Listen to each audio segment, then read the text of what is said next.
on va corriger la dernière activité, l'activité 3, interpréter le spectre d'une source spectrale. C'est-à-dire que si on observe une lampe à décharge, par exemple la lampe à vapeur de mercure ou la lampe à vapeur de sodium, vous avez peut-être regardé la petite vidéo, on observe un spectre de raies, c'est-à-dire qu'il y a des traits lumineux sur le spectre, uniquement à certaines longueurs d'onde et qui dépendent de l'élément. Chaque élément va avoir son propre spectre de raies, son propre spectre d'émission.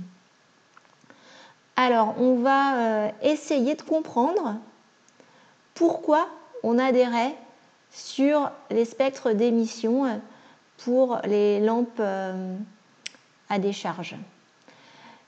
Et c'est le modèle particulier de la lumière qui va nous permettre d'expliquer ce phénomène.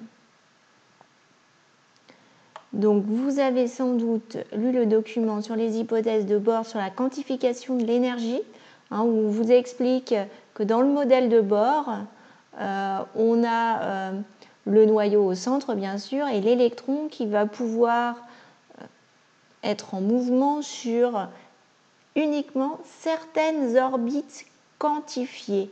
Quantifiées parce que ces orbites, elles contiennent elles correspondent à des niveaux d'énergie bien précis, à des quantités d'énergie bien précises. Et donc l'électron va pouvoir passer d'une orbite à l'autre en gagnant ou en perdant de l'énergie. Alors, première question, d'après les hypothèses de Bohr et l'animation, lorsque l'atome libère un photon, l'électron passe-t-il à un niveau d'énergie supérieur ou inférieur? Alors, on va rejeter un petit coup d'œil à l'animation. Alors là, on a l'électron pour l'instant qui est sur une orbite assez élevée, donc qui est dans un état excité et qui va donc qui va redescendre de niveau d'énergie. Voilà, hop. Et vous voyez qu'il y a un photon, la petite vague bleue représentait le photon, un photon qui a été libéré, ce qui a permis à l'électron de changer de niveau d'énergie. Et au contraire, si on veut qu'il remonte d'un niveau, il va falloir lui apporter de l'énergie, et c'est le photon qui lui apporte. Alors, notons ça dans la correction.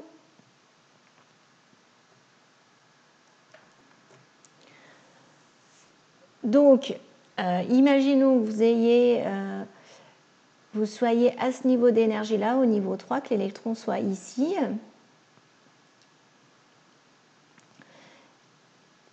Pour descendre, et donc il a un niveau d'énergie élevé. Pour descendre au niveau 2, il faut qu'il perde de l'énergie. Et l'énergie qu'il va perdre va être transportée par le photon. Au contraire, par exemple, si vous avez un électron au niveau 2, vous voulez qu'il passe au niveau 3, il faut lui apporter de l'énergie pour qu'il réussisse à monter au niveau 3, qui a un niveau d'énergie plus élevé. Donc il faut lui apporter de l'énergie et ça va être un photon qui va lui apporter. Donc quand il absorbe un photon, l'électron va passer à un niveau d'énergie supérieur. Les photons libérés par un atome d'hydrogène transportent-ils n'importe quelle quantité d'énergie? Alors non, ils vont transporter exactement la quantité d'énergie qui correspond à l'écart d'énergie entre les niveaux.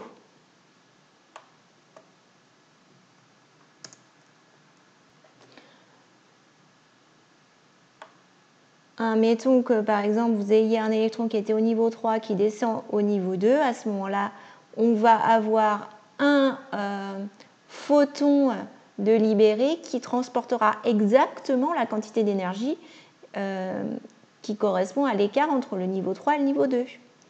Cette quantité d'énergie, c'est ça qu'on appelle un quantum d'énergie, un quantum des quanta. C'est justement ça, c'est le début, c'est les prémices de la physique quantique. le fait de parler des quanta d'énergie. Alors, observer le spectre d'émission de l'hydrogène et comment expliquer qu'on observe des raies. On va observer son spectre. Donc, je vais sur l'animation. J'ai allumé la lampe du gaz et j'ai choisi hydrogène. Donc, vous voyez le spectre d'émission qui est un spectre de raies, donc avec des raies bien précises, des longueurs d'onde bien précises. D'ailleurs, on aurait pu faire aussi le spectre d'absorption. Si j'allume l'autre lampe, là, vous voyez qu'on allume une source de lumière blanche et la lumière de la source de lumière blanche, c'est bien sûr toutes les couleurs de l'arc-en-ciel. On lui fait traverser un gaz, ici de l'hydrogène, et si ça traverse de l'hydrogène, l'hydrogène va absorber uniquement certains rayonnements, ceux qui correspondent aux mêmes longueurs d'onde que les raies d'émission sur l'autre spectre. Donc les raies d'émission et d'absorption sont les mêmes. Allez, ça c'était une petite parenthèse. Donc, comment expliquer qu'on observe un spectre de raies? Alors, on observe des raies, vous avez remarqué, avec des longueurs d'onde bien précises. Et à chaque longueur d'onde va correspondre une énergie, puisqu'on avait vu qu'on avait une relation E égale hc sur lambda, donc que l'énergie transportée a un lien avec la longueur d'onde pour expliquer justement le fait qu'on ait des longueurs d'onde bien précises. Donc si on a des longueurs d'onde bien précises, on aura aussi des énergies bien précises.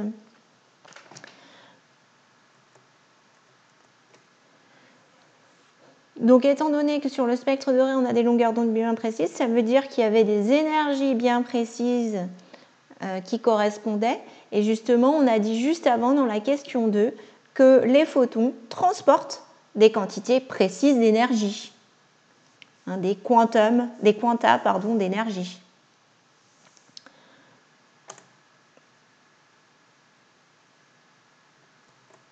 Voilà, donc il faut bien comprendre ça, étant donné que les photons proviennent du fait qu'on va avoir notre électron qui va passer d'un niveau à l'autre. Le photon va transporter une quantité précise d'énergie, donc la longueur d'onde qui va être associée à la radiation va être elle aussi bien précise et on observe des spectres de raies. Chaque raie va correspondre à un écart entre des niveaux différents. Donc justement, on va essayer de voir pour les raies de l'hydrogène à quoi elles peuvent correspondre chacune. Alors, on nous demande d'indiquer la couleur et la longueur d'onde des 4 principales raies sur le spectre d'émission de l'hydrogène et ensuite de calculer l'énergie transportée par les photons libérés dans le petit tableau. Alors, pour avoir la couleur, vous avez vu, je pense, qu'on a 2 raies bleues, une raie cyan et une raie rouge.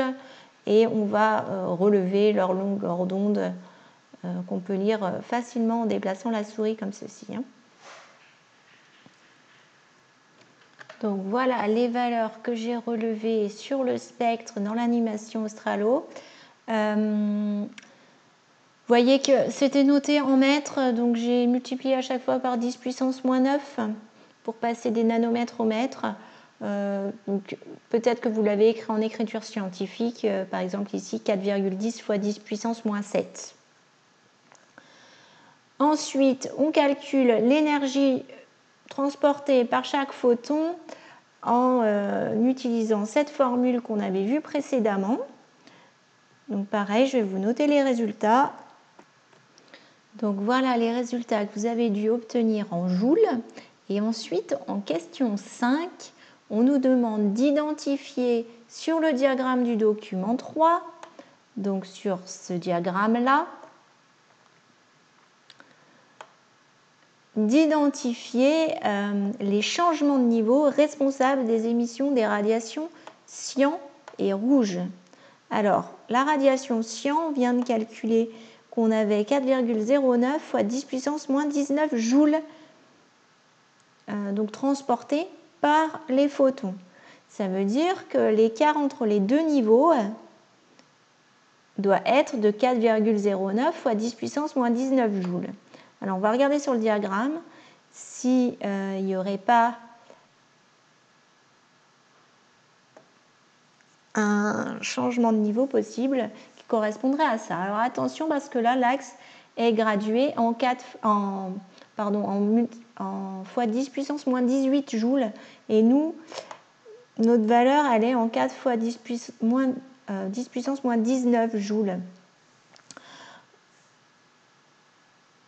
Donc là, ça ferait 0,41 à peu près fois 10 puissance moins 18 joules. Donc à peu près 0,41 fois 10 puissance moins 18 joules.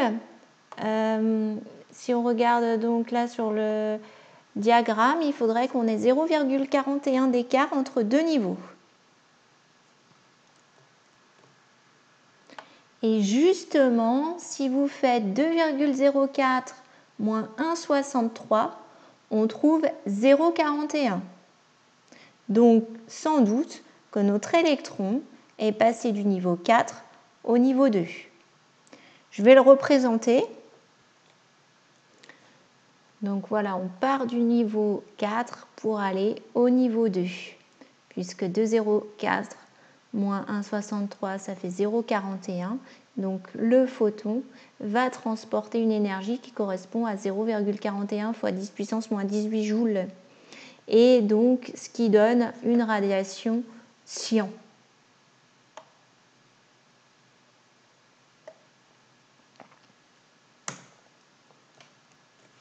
Donc je vous ai mis le calcul de l'écart d'énergie entre les deux niveaux, entre le niveau E4, enfin le niveau 4 et le niveau 2. Donc on fait l'énergie du niveau 4 moins l'énergie du niveau 2. Donc 2,04 moins 1,63, tout ça c'est fois 10 puissance moins 18 joules à chaque fois. Et on trouve 0,41 fois 10 puissance moins 18 joules. Alors pour l'arrêt rouge, on est sur du à peu près 0,30 fois 10 puissance moins 18. Donc on va faire pareil, on va essayer de voir s'il n'y aurait pas deux niveaux entre lesquels on aurait 0,30 d'écart sur le diagramme. Bah justement, entre 1,93 et 1,63, on a 0,30 d'écart. Voilà, donc je représente ça comme ça, on passe du niveau 3 au niveau 2. Donc l'électron va passer du niveau 3 au niveau 2 et donc il va perdre de l'énergie en descendant de niveau. Et comme il perd de l'énergie, cette énergie va être transportée par un photon qu'on va représenter avec cette petite vague qui se déplace. Donc voilà, on a un photon qui va être émis, un photon qui transporte une énergie qui va faire que la radiation va apparaître rouge. Allez, on va rédiger le calcul de l'écart d'énergie entre les deux niveaux. Voilà, donc comme on passe du niveau 3 au niveau 2, on calcule l'écart entre le niveau 3 et le niveau 2, l'écart d'énergie, et donc on a 1,93 moins 1,63, ce qui fait 0,30 fois 10 puissance moins 18 joules. Ensuite, question 6. Les radiations violettes correspondent au changement des niveaux suivants, bon, violette-bleu. Niveau 5 à niveau 2 et niveau 6 à niveau 2. Calculez les énergies E5 et E6 des niveaux 5 et 6, puis complétez le diagramme en représentant les niveaux 5 et 6. Allez, je vais changer un petit peu dans le tableau. Je vais mettre bleu-violet parce que c'est vrai que ça tire un petit peu sur le violet quand on regarde bien les couleurs ici. Alors,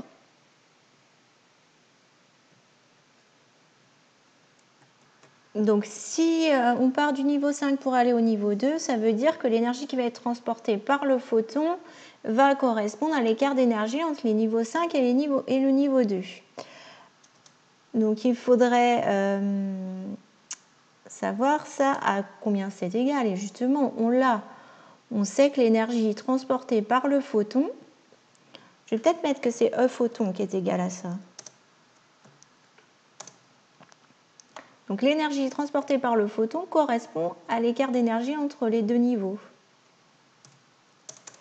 Du coup, on va pouvoir écrire que donc E5, c'est égal à l'énergie du photon plus E2. Il ne nous reste plus qu'à faire l'application numérique. On trouve environ 2,12 fois 10 puissance moins 18 joules, bien sûr. Voilà, donc le niveau 5 est à 2,12 fois 10 puissance moins 18 joules. On va le représenter ici en faisant un trait, en indiquant qu'il s'agit du niveau 5.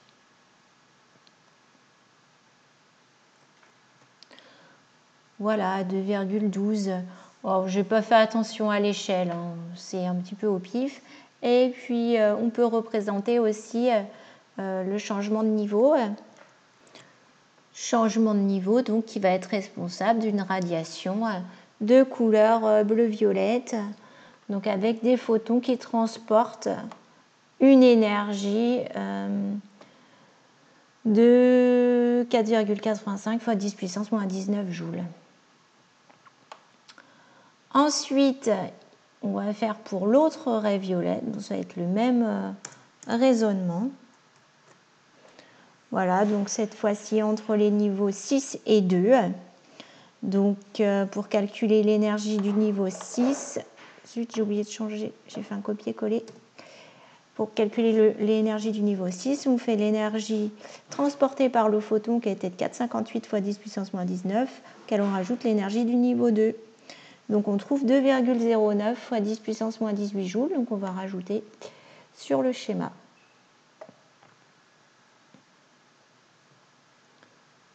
Ici un trait à 2,09.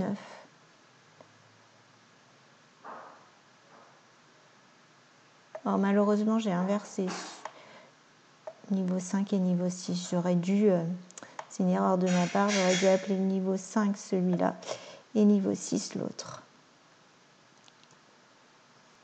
Voilà, on peut représenter ça comme ceci. Donc, j'espère que vous avez compris pourquoi on a des rays, parce que